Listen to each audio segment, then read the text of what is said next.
The right to die, also known as assisted dying or death with dignity, is a deeply personal and important issue for many Americans. However, the conversation on this issue has been largely one-sided and dominated by those who are pro-life. To afford individuals the right to die challenges the premise of their entire worldview, namely that life is a blessing. The reality is that for many of us, the imposition of life is and always has been a curse. Americans are routinely silenced out of fear of being forced into psychiatric confinement against their will, being deprived of the right to own a firearm, as well the fear of being socially stigmatized. It's impossible to know how many people actually want the right to die, because those who do are censored, gaslit, and bullied into silence. The right to die is not being discussed in political discourse as a human rights issue. As a result, the Pollyanna pro-life bias is allowed to remain unchecked. It's as if our lives don't matter. The right to die centers around the idea that individuals, not the state, should have the autonomy to choose when and how they die. Proponents argue for personal autonomy, emphasizing the right to make decisions about one's own body and life. Individuals should not be held hostage and sacrificed to endure prolonged suffering due to society's apathy, but should have the option to die with dignity on their own terms.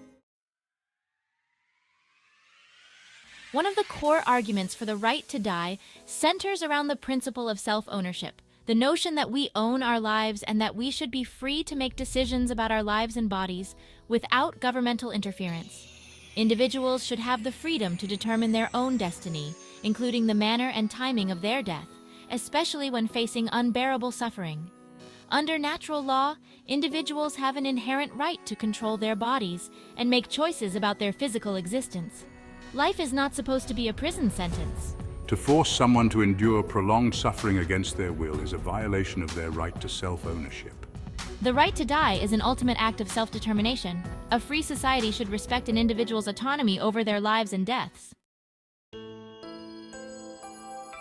Section 4. The role of government and ethical considerations. The right to die debate raises complex questions about the role of government and ethical considerations.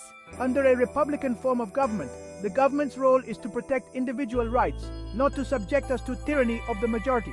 Instead, states are making our lives a living hell, while contemporaneously compelling us to accept their oppression in perpetuity.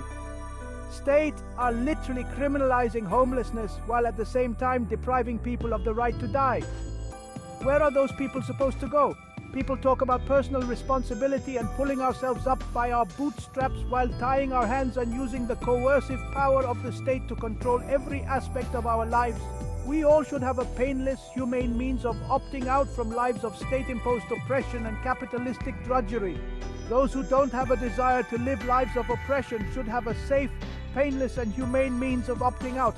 It's time to enumerate into law Patrick Henry's famous words, "Give me liberty or give me death." To force someone to live against his or her will is slavery. None of us asked to be here. Our parents imposed life, death, and an infinite potential for suffering onto us without our consent. Pro-life advocates breed human beings into hell and then pray for God to eliminate the very suffering which they voluntarily imposed onto their own children. Some people simply do not enjoy life, especially under this oppressive statist/capitalist system. Some people don't enjoy having to work every day. Some people don't enjoy being compelled to obey unjust laws, and some don't enjoy being harassed by the police. Every day is a living hell for these people.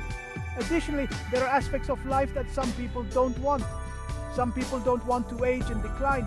Some people don't want to struggle with chronic health problems. Some people may have massive student loan debt that they will never be able to repay. Some people don't want to struggle and live lives that objectively serve no purpose. To dismissively tell people to get help is a cop-out. No amount of counseling is going to help these people. Their minds aren't the problem. Their problems are the problems. Opponents should keep in mind that none of us are immortal. We all must die at some point. The fact that most people would prefer to cling to life shouldn't require others to do the same. To force others to live against their will only prolongs their suffering. Death is inevitable. Once individuals have determined to be of sound mind, they should be free to make their own decisions without governmental interference. The government is not God. Regulating life and death is beyond its scope. The suffering individual should be the sole judge of whether the quality of his or her own life is worth living. Section 5. The importance of support systems. Regardless of one's stance on the right to die, the need for robust support systems for individuals facing end-of-life decisions cannot be overstated. Every human being has an innate aversion to his or her own annihilation. No one wants to die. Even the most agonized person on earth does not really want to die. What we wanted was to not have life imposed on us in the first place. Unfortunately, life comes with a death sentence. We all must die at some point.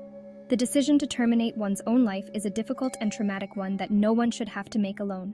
People need emotional, financial, and medical support, just as they would need support for anything else. To relegate human beings to do it alone is barbaric and inhumane. In a society in which dogs, cats, and murderers have the right to die, it is unconscionable to force law-abiding citizens to suffer against their will. The right to die is included in the right to life. It is an inalienable right under natural law. Given that we all have the right to die, we also should have the right to enter into private contracts to terminate our lives without governmental interference. No medical professional should risk criminal prosecution or face losing their medical license for respecting their patients' wishes.